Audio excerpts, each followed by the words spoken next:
Hello friends, नमस्कार। मैं किरण। आज हम पढ़ने वाले हैं राष्ट्रपति पद के बारे में।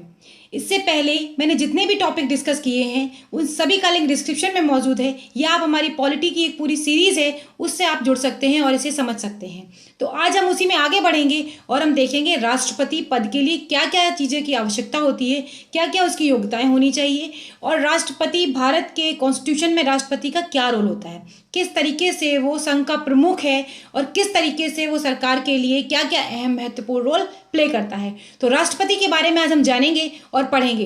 तो चलिए शुरू करते हैं। संविधान का जो भाग है 5 में अनुच्छेद 52 से लेकर 78 तक, देखिए यहाँ से क्वेश्चन बहुत बार एग्जाम में पूछे गए हैं और आपको ये चीज़ें बहुत अच्छे से पता होनी चाहिए क्योंकि कई बार आर्टिकल्स पूछ लिए जाते हैं। तो 52 से लेकर 78 तक संघ की कार्यपालिका का वर्णन किया गया है। ये वर्णन नहीं, वर्णन किया गया है, जिसमें संघ की कार्यपालिका में राष्ट्रपति, उपराष्ट्रपति, प्रधानमंत्री, मंत्रिमंडल और महान्यायवादी शामिल होते हैं। तो कई बार एग्जाम में पूछा जाता है कि संघ की कार्यपालिका में कौन कौन शामिल होगा। अगर बात करें, राष्ट्रपति क्या होता है? राज्य का प्रमुख होता है। वह क्या होता है? देश का प्रथम नागरिक भी होता है। कई बार ये छोटी छोटी सी चीजें एग्जाम में पूछ ली जाती हैं। अगर ये पूछा जाता है कि राष्ट्रपति राज्य का प्रमुख कौन होता है, तो राष्ट्रपति होता है। अगर वास्तविक प्रमुख की बात करेंगे तो यहाँ पर प्रधानमंत्री जी हो जाते हैं।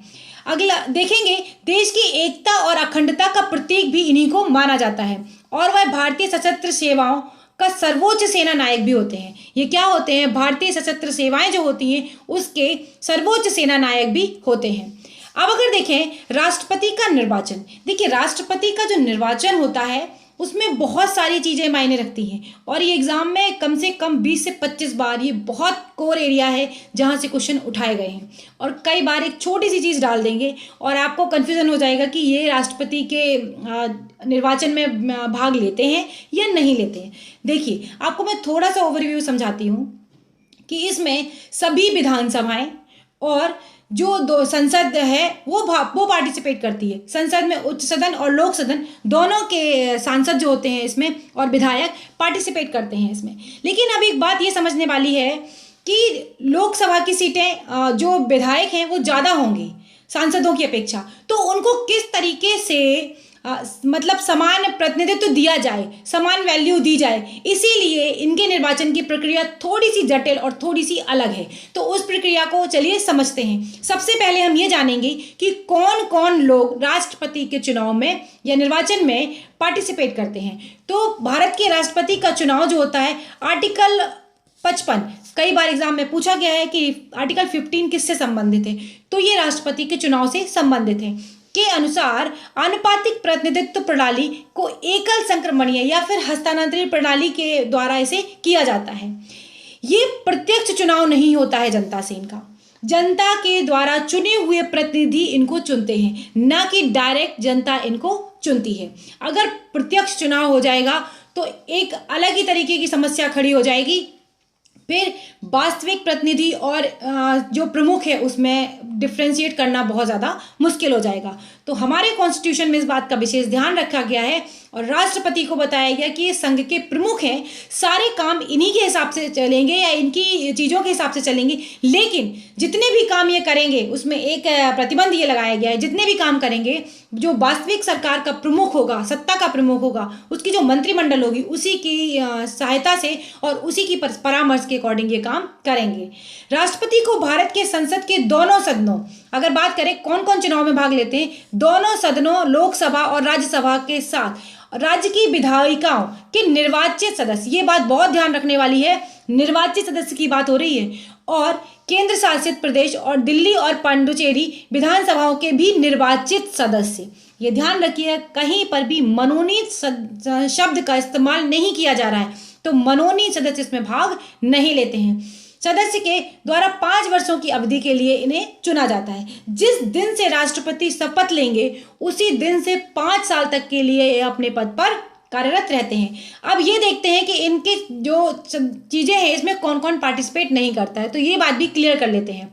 देखिए इसमें ये कह रहे हैं, इस प्रकार संसद के दोनों सदनों के मनोनीत सदस्य, राज्य विधानसभाओं के मनोनीत सदस्य और राज्य की विधान परिषदों के सदस्य। अगर परिषदों के सदस्य की बात करेंगे तो परिषदों के सदस्य इसमें शामिल नहीं होंगे। एक बात समझिए, केवल 7 प्रदेशों में ही परिषदें हैं, विधान परिषदें हैं, तो किस तरीके से फिर इनका बंटवारा किया जाएगा, तो वो आगे कोई समस्या ना हो इसलिए इसको हटाया गया है। दिल्ली और पुदुचेरी और विधानसभाओं के भी मनोनीत सदस्य राष्ट्रपति के निर्वाचन में भाग नहीं लेते। जितना जानना ये जरूरी है कि कौन कौन भाग लेते हैं, उतना ही जानना ये भी जरूरी है कि कौन कौन भाग नहीं लेते हैं।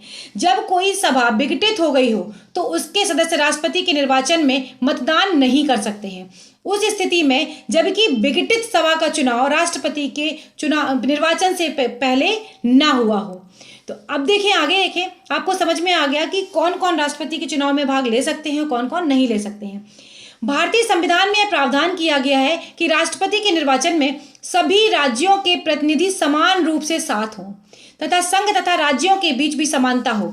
इसी को प्राप्त करने के लिए राज्य विधानसभाओं तथा संसद के प्रत्येक सदस्य के मतों की संख्या को किस तरीके से निर्धारित किया गया है वो आपको बताते हैं। ये एग्जैक्टली मैंने लक्ष्मीकांत से उठाया है, आप इसको देख सकते हैं। तो इसमें यह है कि प्रत्येक विधानसभा के निर्वाचित सदस्यों के मतों की संख्या, जितने भी निर्वाचित सदस्य होंगे उनके मतों की संख्या उस राज्य की जनसंख्या, उस राज्य की विधानसभा के निर्वाचित सदस्यों की संख्या तथा 1000 के गुणनफल से इनको प्राप्त किया जाता है भाग देकर। कैसे, देख लेते हैं। एक विधायक का मूल कैसे होगा? एक विधायक होगा, उसका जो मूल होगा वो होगा राज्य की कुल जनसंख्या, जो उस राज्य की जनसंख्या, सपोज करिए उत्तर प्रदेश की जनसंख्या आपने मान ली, राज्य की कुल जनसंख्या, राज्य की विधानसभा में निर्वाचित कुल सदस्य। अब राज्य की विधानसभाओं में जितने भी निर्वाचित सदस्य हैं उसको इनको मल्टीप्लाई किससे कर देंगे या भाग कर देंगे? 1/1000 से, 1000 से इनको मल्टीप्लाई कराया जाएगा। इससे क्या मिलेगा? एक विधायक का जो मत मूल्य है वो आपको मिल जाएगा।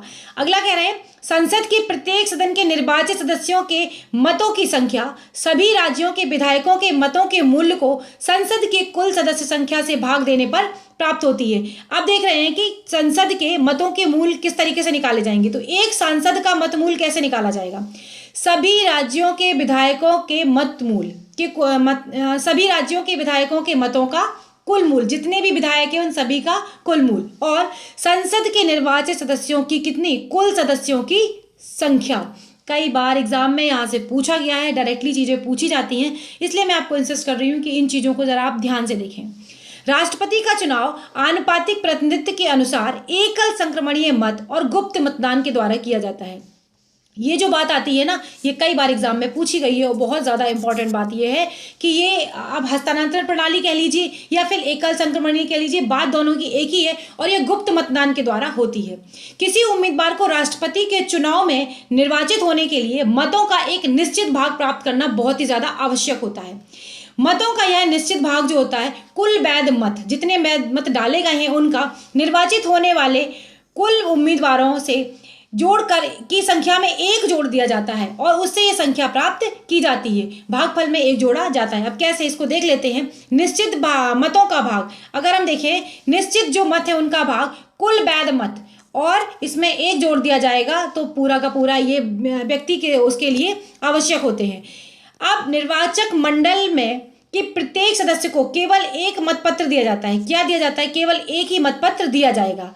मतदान को मतदाता करते समय उम्मीदवार के नाम के आगे अपना वरीयता क्रम लिख देते हैं, 1 2 3 4। जैसे सपोज करिए कोई ए है, कोई बी है, कोई सी है, ये डी है, 4 लोग खड़े हैं और अब हमने पहले नंबर पे इसमें ए डाला गया।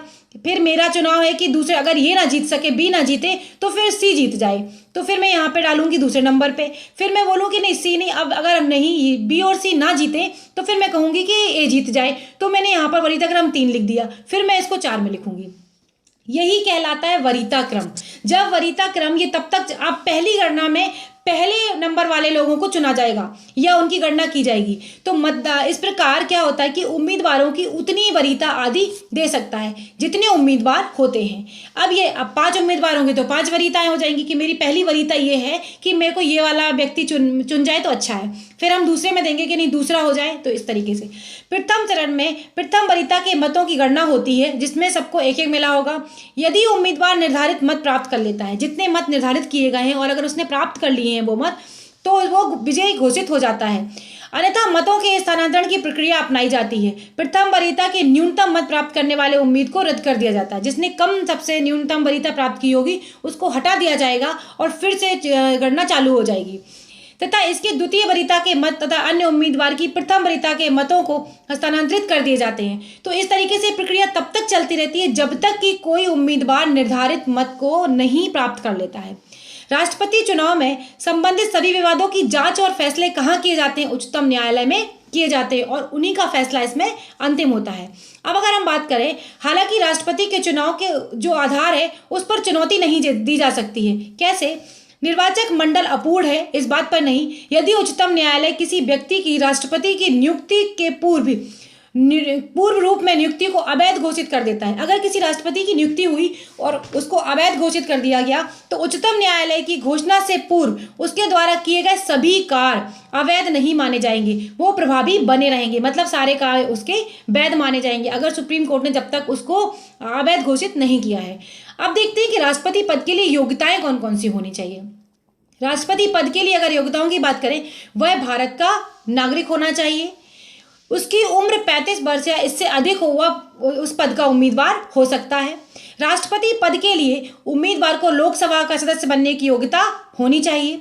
सरकार के अधीन कोई लाभ का पद धारण नहीं किया हुआ होना चाहिए, लेकिन वर्तमान में राष्ट्रपति, उपराष्ट्रपति, किसी भी राज्य के राज्यपाल और संघ के मंत्री किसी लाभ के पद पर नहीं माने जाएंगे। ये राष्ट्रपति पद के दावेदार हो सकते हैं। इसके अलावा राष्ट्रपति के चुनाव के लिए नामांकन जब भरा जाता है उस समय पर कम से कम 50 प्रस्तावक व अनुमोदक होने आवश्यक हैं। ये बात बहुत ध्यान रखने वाली है और एग्जाम के लिए यही वो चीज़ डिफाइन कर देती है कि कम से कम 50 प्रस्तावकों अनुमोदकों द्वारा इस बात को कंफर्म किया जाना चाहिए मतों द्वारा।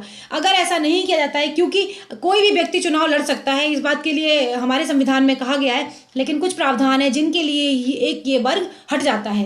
तो अब अगर हम बात करें और इसमें क्या होता है कि उम्मीदवार को आरबीआई के द्वारा इतने जो रुपए हैं 15,000 रुपए की राशि जमा करनी होगी। यदि उम्मीदवार कुल डाले गए मतों का 1/6 भाग भी अगर वो नहीं प्राप्त कर पाया तो फिर वो क्या होता है, इस राशि को दोबारा उसे नहीं मिलेगी और राशि उसकी जब्त हो जाती है, जिसे कहते हैं जमानत राशि जब्त हो गई है।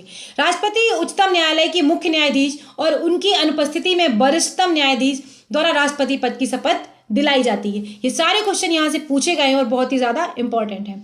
संविधान द्वारा राष्ट्रपति पद की शर्तें क्या क्या हैं इसको भी देख लेते हैं। वह संसद के किसी भी सदन अथवा राज्य विधायिका का सदस्य नहीं हो सकता है। ध्यान रखिएगा, जितनी बातें होती हैं उससे भी कई ज्यादा इंपॉर्टेंट एग्जाम में वो पूछ ली जाती हैं जो नहीं होती हैं। तो सदस्य नहीं होना चाहिए। यदि ऐसा कोई व्यक्ति राष्ट्रपति निर्वाचित अगर हो जाता है तब क्या होगा, तो वो पद ग्रहण से पूर्व अपने पद को सदन से त्यागपत्र दे देगा। कोई अन्य लाभ का पत्र ग्रहण नहीं करेगा। उसे संसद द्वारा निर्धारित उपलब्धियों, भत्ते व विशेष अधिकार प्राप्त होंगे और पद पर रहते समय ये कम नहीं किए जाएंगे। जो से एक बार प्राप्त हो गए वो पद पर रहते समय समाप्त नहीं किए जाएंगे या कम नहीं किए जाएंगे। अपने कार्यकाल के दौरान वह आधिकारिक कार्यों में से किसी भी विधिक जिम्मेदारियों से भी उन्मुक्ति दी गई है, चाहे वह आपराधिक हो या फिर व्यक्तिगत हो। उसे गिरफ्तार नहीं किया जा सकता है, ना ही उसे जेल भेजा जा सकता है, लेकिन उसे 2 महीने पहले के नोटिस के बाद उसके कार्यकाल में उस पर निजी कृत्यों के लिए भी अभियोग चलाया जा सकता है। तो महाभियोग अभी आगे वीडियोस में देखेंगे कि किस तरीके से राष्ट्रपति पर महाभियोग और शक्तियां, बहुत सारे अभी वीडियोस हैं राष्ट्रपति को लेकर, उनके बारे में एक एक करके पूरा समझेंगे कि राष्ट्रपति के लिए क्या क्या चीज़ें अनिवार्य हैं। तो ये पूरा वीडियो था। अगर आपको वीडियो अच्छा लगा है तो प्लीज़ लाइक करें, शेयर करें और अगर अभी तक आपने हमारे चैनल को सब्सक्राइब नहीं किया है तो प्लीज़ चैनल को सब्सक्राइब करें, बेल आइकन को प्रेस करें ताकि जब भी मैं कोई नया वीडियो डालूँ आप हमेशा हमसे जुड़े रहें। अगले वीडियो में फिर मिलेंगे दोस्तों। Bye bye.